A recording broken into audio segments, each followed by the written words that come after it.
Good morning, my name is Sam Stokes. I work at the FirstHealth gym, been there for about 7 years now. My official title is fitness coach, so I help with things like exercise program, health education, things like that. So they asked me over here today to kind of talk a little bit about health and exercise and things like that, simply because any time in school you're going to really need to focus on that, because school requires a lot of time, a lot of energy, and keeping yourself healthy can help you with that.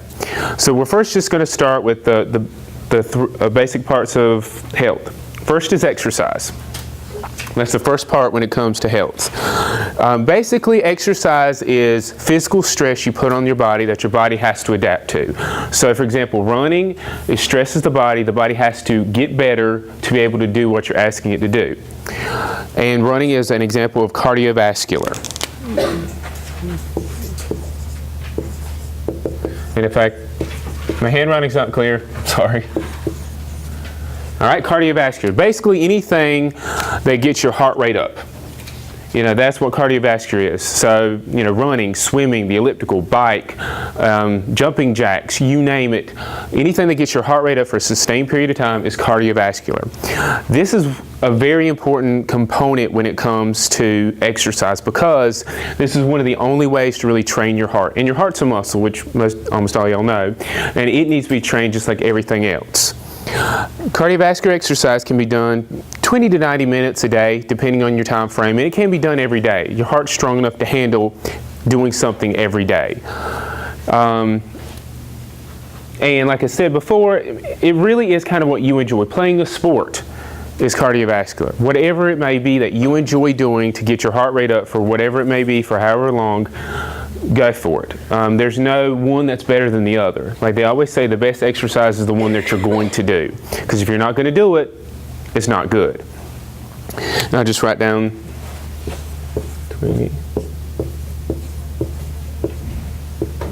Yep.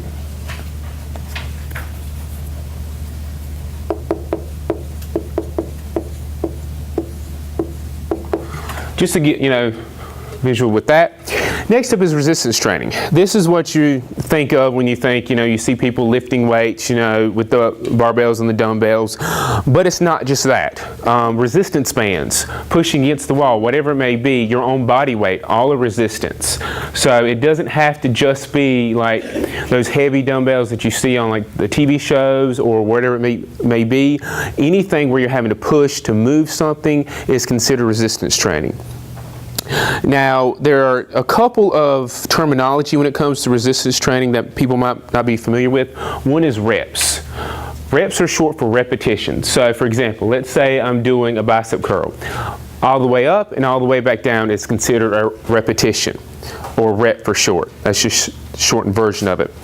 Then there's something called a set. A set is simply a group of reps. So let's say I do this 10 times and then stop. That would be considered a set. And with that, that's just the basic terminology. If you hear it again, you'll kind of be at least a little bit more familiar with it. So, resistance training.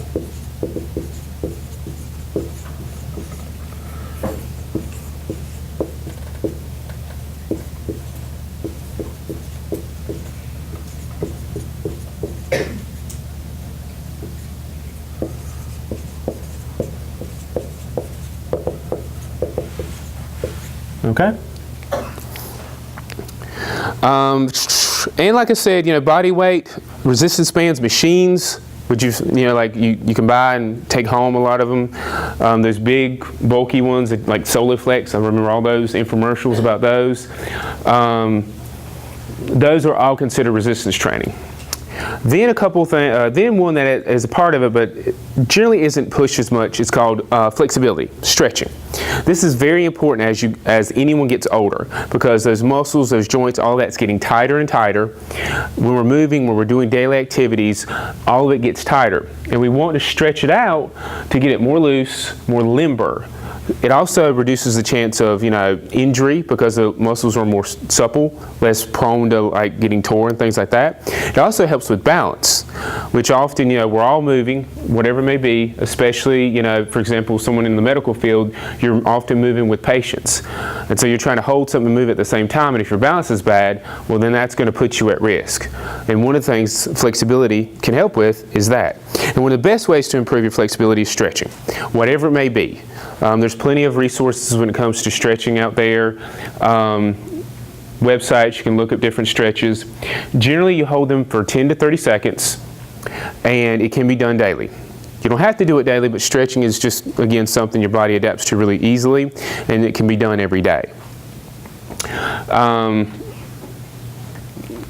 That's with that, and just kind of go over with some of the benefits to exercise. Most people look at exercise and think of it in terms of weight loss. I want to lose weight, I want to, whatever it may be.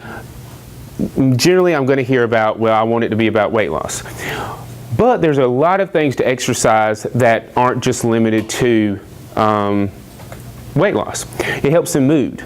Your body releases all those feel-good, chemicals in your brain after you exercise. It rewards you by, for exercising. It overall improves your health, which we know. It's not just about weight loss, but your heart will get stronger, your muscles get stronger, you're more able to deal with daily activities. Your energy will often go up. The more you exercise, you will feel less tired during the day, you'll have more energy to do stuff, and be less prone to feel draggy all day. It actually has helped with brain activity. So for example, right before you have a test, one of the things they recommend doing is doing something for 20 minutes, like swim or walk or whatever it may be, and it's shown that people can do better on a test after that. So that's something people don't necessarily think about when it comes to exercise, the benefit of it. It also, like I said, mood, it reduces the chance of depression, reduces the chance of Alzheimer's. You sleep better from exercise. The list of things that exercise can do, they basically say exercise, if they had a way to put everything that exercise can do for you into a pill, it would be a multi-billion-dollar industry because there's so many different things it can do for you. So what I want to encourage y'all with is the concept with exercise is if someone's exercising and they're not losing weight, the body is getting a benefit from it that is not just about weight. So don't get discouraged, or don't let the other person get discouraged if, for example, they're not reaching that particular goal because other things are being helped. Alrighty. Next part is nutrition. This is the big thing. This is one of the things people struggle with the most. Most people can end up exercising in some way, but nutrition is often the hardest part to get to handle when it comes to health. And it's understandable. I mean, we live in a society, it's very fast-paced. We're having to go here, there, and yonder, with kids and school and just everything else. It's hard to eat like we need to. But it is important because basically it's what you run on. What you put in your mouth is what you're made of. So even though it's hard, it's a part of it we really need to focus on. Diet. That's a word everybody hates, but everybody is on a diet. Diet is simply what you're eating. Everyone has a diet. It may be a bad one, it might be a good one, whatever it may be, we're on a diet of some sort. So, throw that idea out when you say you want to get on a diet. Everyone's already on one. By the way, I'd never recommend the cabbage and grapefruit diet. Whoever designed that, I don't think they actually did that diet. I think they just asked people to do it. Because trust me, the idea of that is like not even one meal, no. All right, just some nutrition terms. Ugh, not cabbage. First is calorie. Hear all about calories. Calories are simply the amount of energy you can get from food.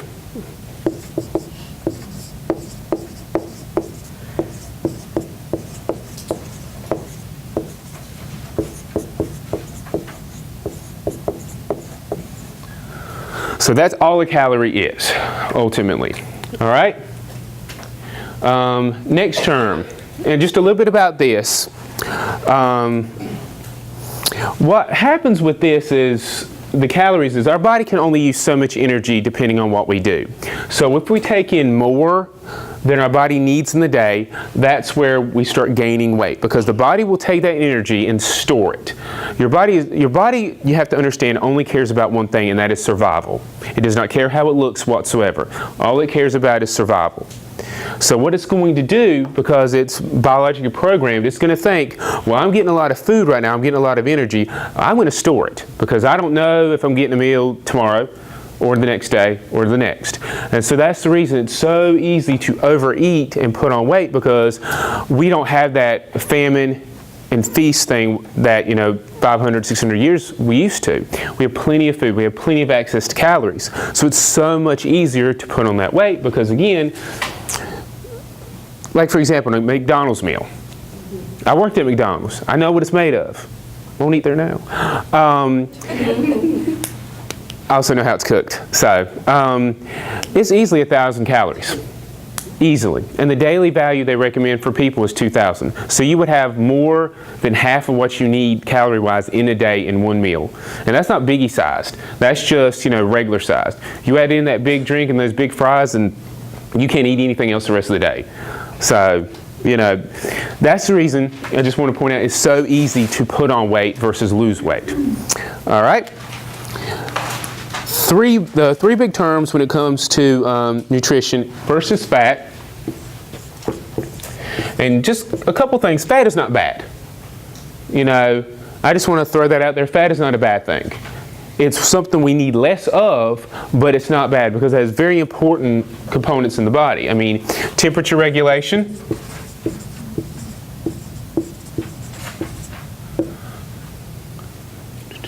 It has chemicals and hormones, things like that. Fat is involved with that. That released in the system. And it's where we get our long-term energy. So those marathon runners, the people who are running like all day or for so many miles, I'd rather just use a car to get to. That's what they're running on.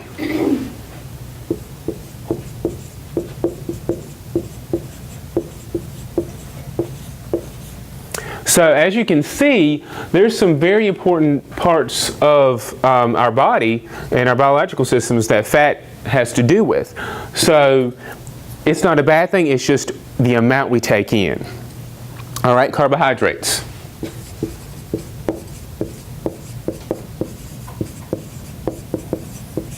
This is the main source of energy for the body. This is the main thing it does. It's not the only thing, but it's the main source of energy.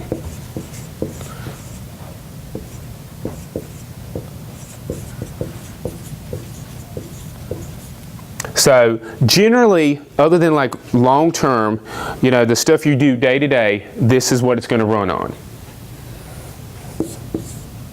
And finally, protein. And the big thing with protein is it is, tissue repair, muscle, building muscle.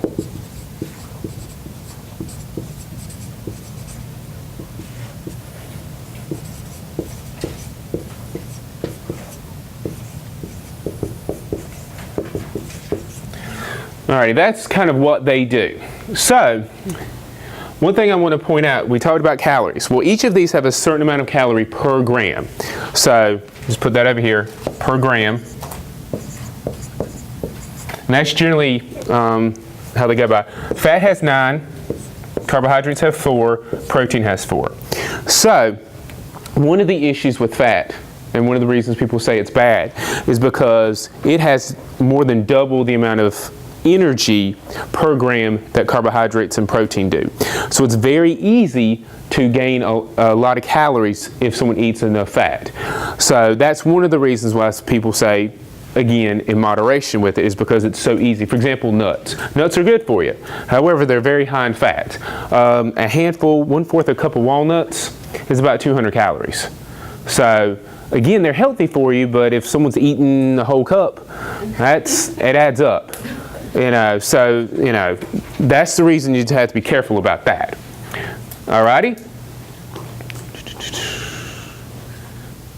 Alright, So this is the basics when it comes to nutrition, the terms and things like that. So I'm going to talk about a couple other things in regards to that before I move on to a couple other things.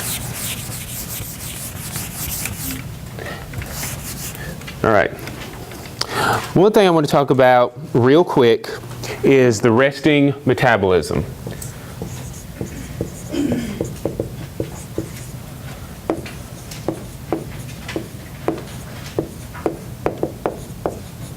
Basically what this is the amount, how your body functions without doing anything. If you pretty much just sat there all day, this is what's going on. It's keeping your heart pumping, keeping your brain working, keeping you breathing.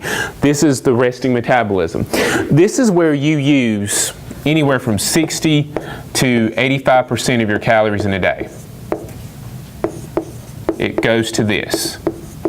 So, this is very important. Because if 60 to 80% of the calories we take in a day are going to this, if we have a problem with this, say being low, well then think how much easier it is to gain weight. That's the reason if you've ever heard of hypothyroidism, the thyroid is involved with your metabolism. If it starts dropping, producing the hormones it needs to, it causes a lot of weight gain because, again, if up to 85% of the calories we take in a day are used in this, if this goes low, well then it's so much easier to gain weight. So you can exercise a lot and that will help that. Muscle gain will help with that. But I just wanted to bring this up to kind of help y'all understand that sometimes one of the struggles that some people have with weight loss isn't anything they're necessarily doing wrong. There's other reasons why this might be low. So just be mindful of that this is really what's pushing a lot of our calorie burn. So, like younger kids, they can eat so much because, they're growing and that thing's super high. As we get older, it generally slows down, but exercise, activity, gaining muscle, things like that will help that come up. And let's see.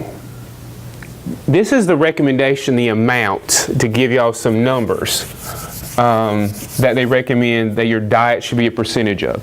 So for example, daily they recommend 45 to 65% of your daily intake of calories be from carbs.